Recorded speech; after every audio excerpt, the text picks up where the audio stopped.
balancing whole vibrations. I send out to everybody watching this video.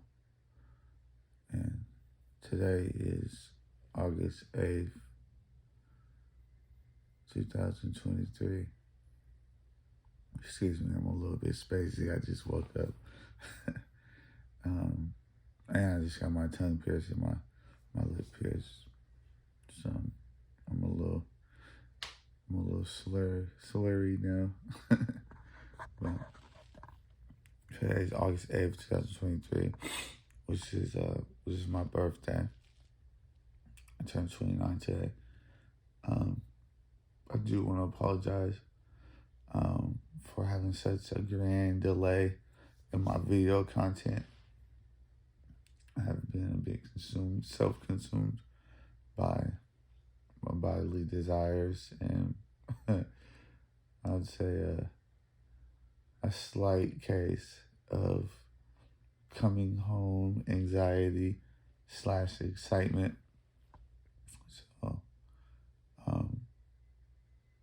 it's kind of my schedule and my life has just been everywhere, and I'm doing my best not to catch up on lost time.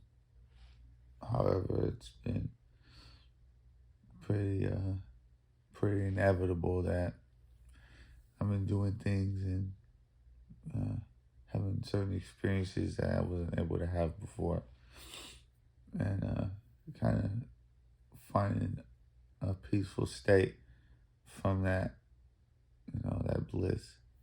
And even though the interactions may not be so much materialistic, and maybe experiences with people, food, or maybe even spirits. So this summer has been having a lot of high activity of spirituality, crazy synchronicities, things happening fortuitously, things happening through grace, through goodwill. And there's also been the other end of the spectrum where things have been happening pretty sinisterly. So, for me, keeping that balance between the good energy, the good presence, and the bad presence, I feel that's what would keep me suited and keep my mind and my intuition strengthened. Even though I haven't been as spiritually expressive as far as with my writing, my reading, my podcasting, excuse me, I have been very, very much intimate and in tune with my intuition, and being connected to my higher self, and being able to make the proper, balanced, and timely decisions through that knowing, that all-knowing, and some may call it the all-seeing eye of your soul that we all have. And it's been definitely a journey, but that's something that has not slipped. And intuition being sort of an entity, being a part of you that you can call upon so naturally, so subconsciously. It's something that will just never go away. But what can come and go is how you are able to process it, how you're able to hear it, interpret it, and whether or not you listen to it. And I feel that, sure, there's impulsions that we have, that may abstract us from our intuition.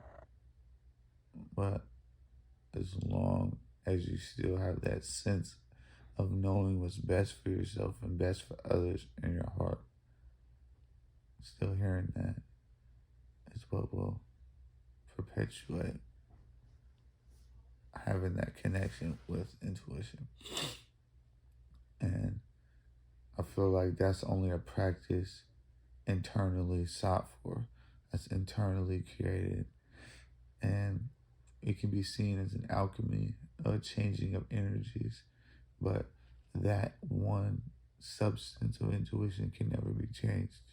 The only thing that changes it is, excuse me, the willpower behind what you do with those intuitive callings. And that's maybe something we can think deeper on today, is the power of intuition and power of soul. And what is the significance of your soul? And what is the significance of your intuition? So, and we can correspond this to the instinct and ask the question, is there a duality? Is there a spectrum or contrast between your instinctual nature and your intuitive nature? And are there deceptions, duplicity within those natures that can steer us kind of in a confusion? So when we think of instinctual, we think more of survivalistic behavior, of eating, procreating, and fear, and craving, right? Lust, gluttony, these bodily type sensations. And out of instinct, you may get that gut feeling in life, maybe I shouldn't be doing this. You may get a gut instinct of, I'm drawn to this person. You kiss a mate and you feel it in your stomach. Procreation. And that instinctual state is software of tendency, because as humans, our greatest desire is to not suffer, is to not feel pain, is to not die. That's subconsciously coded. So if you have these instinctual tendencies of, I don't want to feel this no more, I don't want to be this no more, so then it's supplemented with new habits that may not be of benefit or health of an individual, then it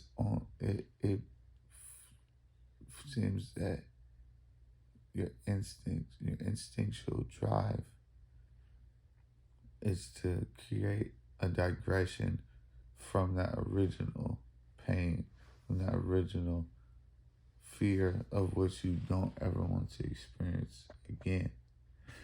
So that is expressed in sexual desires, that's expressed in emotional expression.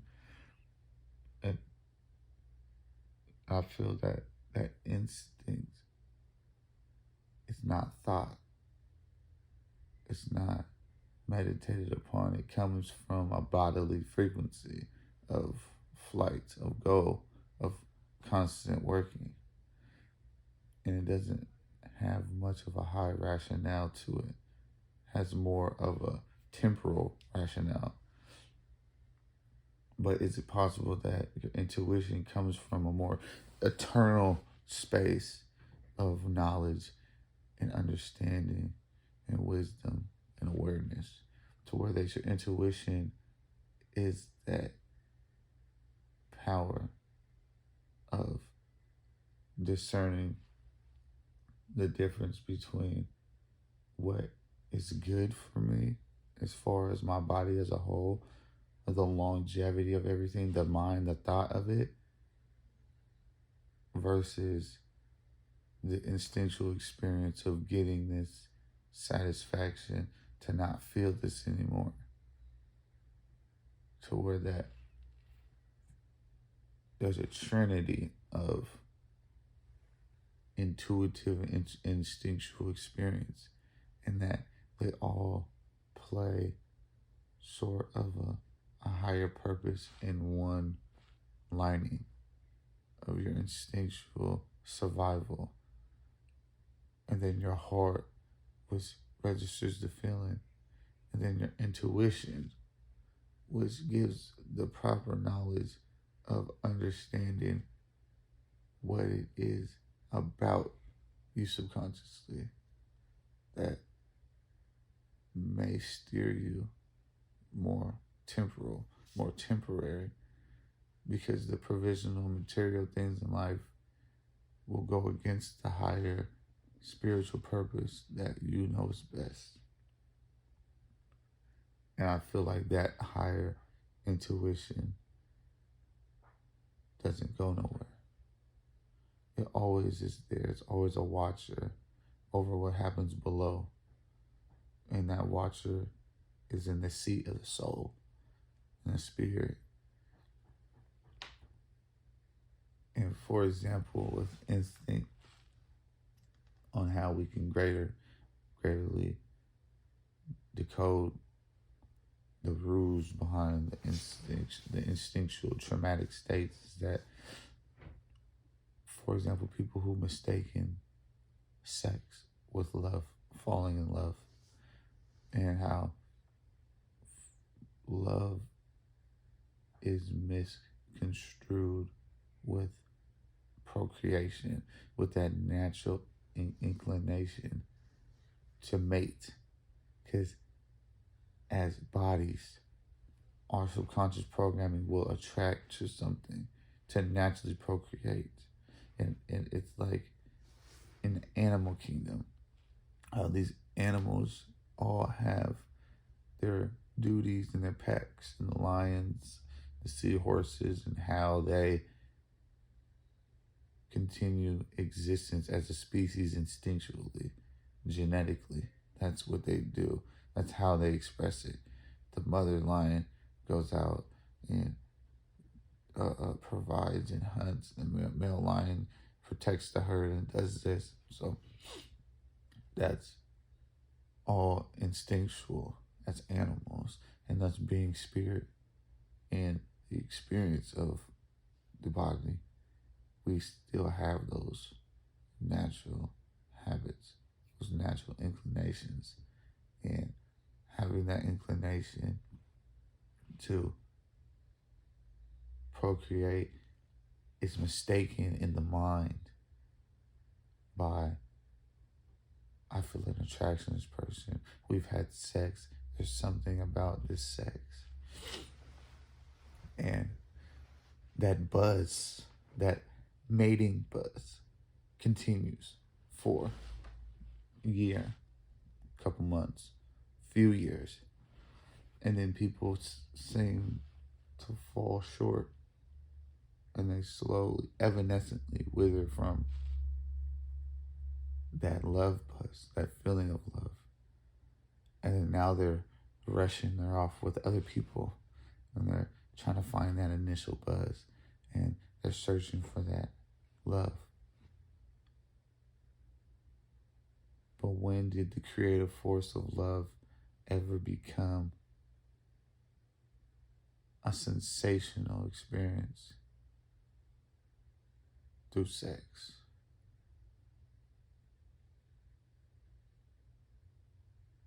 When has the glue of the universe been shrunken down to one experience? Now we may ask the question, what is love? Is love harmony? Is love egoless? Is love selfless? Is love the feeling of giving rather than receiving? Is love the expression of putting you first and me second, of thinking of we rather than I? Is that love? Is love to desire someone's growth rather than personal objective? And I feel that sex and relationships give glimmers of that force, but it doesn't give the totality of the experience of love, because love is something given beyond a partnership, beyond the world. Love is always individually, as a one body entity, given. So is there a mistaken identity when people cling onto another and they feel these emanations of love that start to get inwoven in the ego and become possessiveness? It becomes entitlements, egotistical expectations, and insecurities and jealousies, to where that now love is no longer a harmony. It's a desire. It's a personal desire. I want to feel this. I want to do this. I don't want them to do this because I want them to feel this. To where that the ego becomes a curse to love. And now instinctually, we have this connection to this person sexually, and our mind is now tricking itself into believing, oh, I love this person. I want to do everything that I can to please this person. I want this person to do everything they can to please me.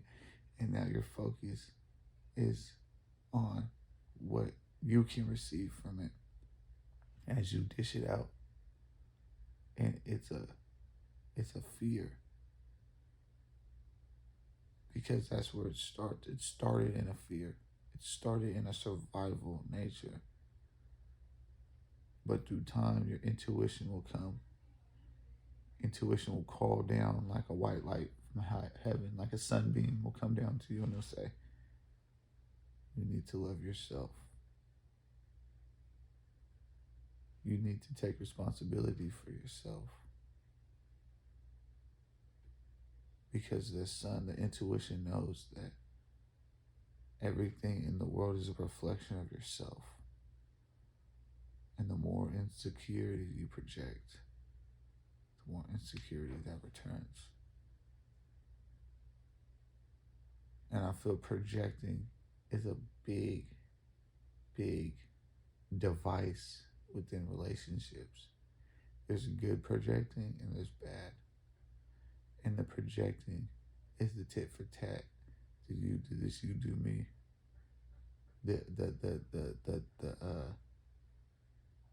The barter of energy and intention between,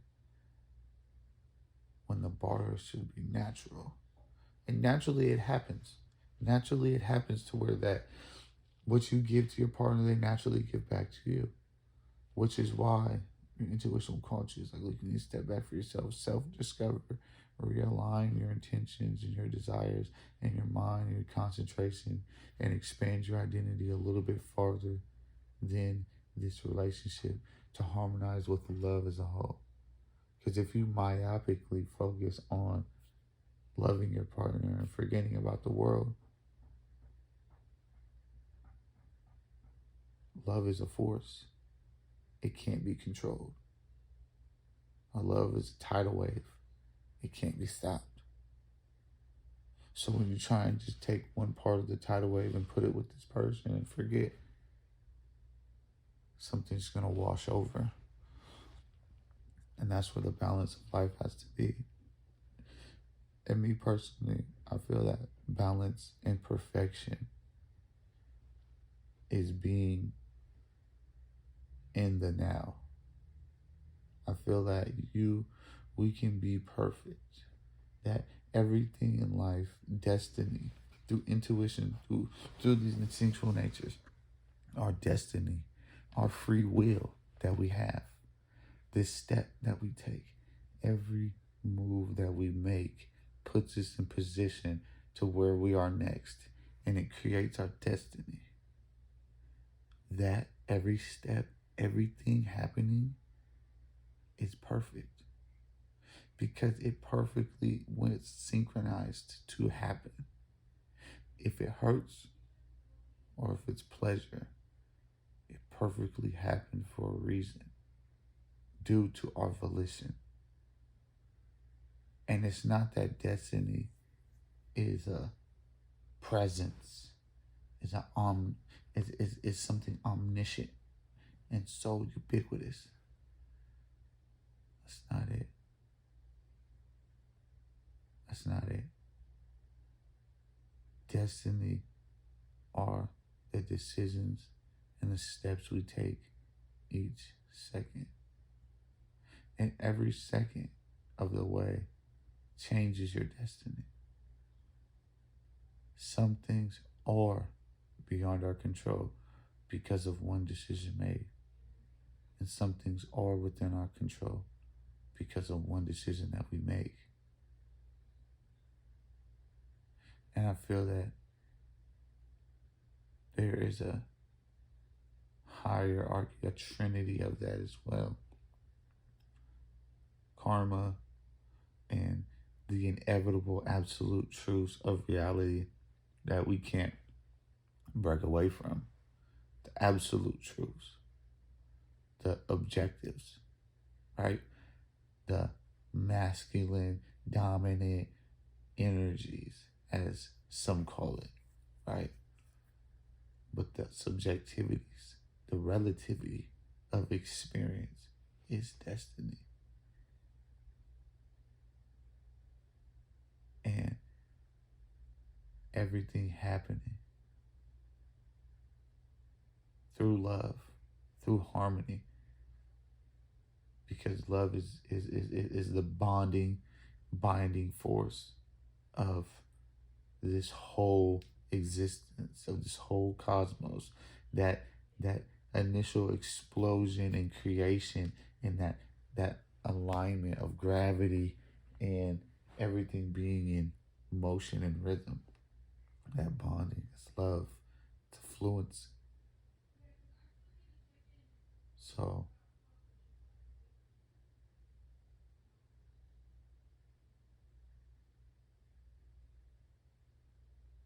excuse me, I just had a vision. but yeah, it's definitely amazing. And yes, perfection is that state of everything happening for a reason. And that's why everything feels perfect too, when something happens through serendipity that was much needed, a blessing, right? It just feels so right. It feels so right because everything that we've put and worked and decided towards coalesced in that moment, and it created balance. It created all the balance between the objective and the subjective, which is perfect. Perfect. And that's the question we have to ask ourselves. Where do we find the balance between our desires and our fear above what's our higher knowledge, above with our higher knowledge and consciousness? So that's something we can think of. But I'm gonna cut this episode short. This won't be too long. Once again, it's a blessing to be alive, to be home, being home for 2 months, making things happen as a man for myself, being responsible, staying with my head low with certain things, certain people, meeting new people, meeting new souls, soaking up people's perspective and knowledge, exerting inspiration and love and peace and harmony to those, breaking the stigma behind the exterior of what people see, and really giving heart and substance. So I just encourage everybody to think of we rather than I as much, but have that balance between what's best for me and what I can lovingly do for others, because it's a balance. And that's what life is all about. Life is all about stability, stabilizing these forces, and just staying blessed. We can't complain. We're here together. We are here together. We are alive. We are breathing. You want to thank God through every name of deity that expresses itself through culture to the creative force of love to the universe. Every deity, thank every God, thank the universe, and thank the creative force of love for giving us this moment, giving us the now, giving us the means to connect with our own personal entity of intuition that connects us to all. It's much love, y'all. I hope y'all have a blessed day. Stay safe. And I'll see you forever. Balance our vibrations.